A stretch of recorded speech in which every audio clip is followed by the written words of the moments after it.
Okay. While often centers of diversity, a growing trend in the architecture of cities, in both physical and mental constructions, is not only a result of underlying discriminatory and racist attitudes that date back to the colonial era, but a disturbing perpetuation of the colonial mindset.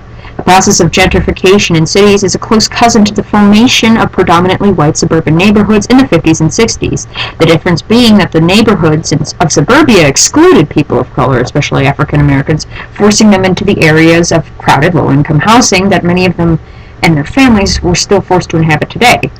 The process of gentrification displays the same lack of respect for people of color, but almost in reverse, as if trying to finish the job that suburbia started, this time taking away the only places of living that many people of color and their families and their children were given the chance to live in. And this approach only seems to view these people of color as obstacles instead of human beings.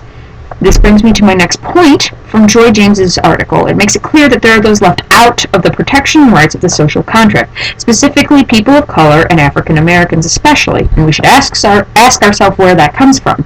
And I'd say it's colonialism. Colonizers were good at dehumanizing the people that they conquered and subjugated.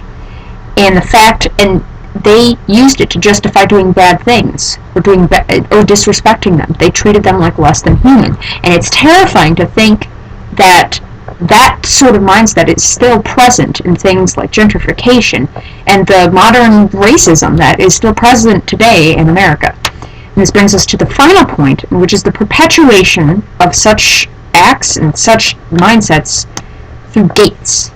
Gates do two things. They keep people of color and African Americans out, according to Bickford, and they keep predominantly white upper middle class people in their own little sort of bubble.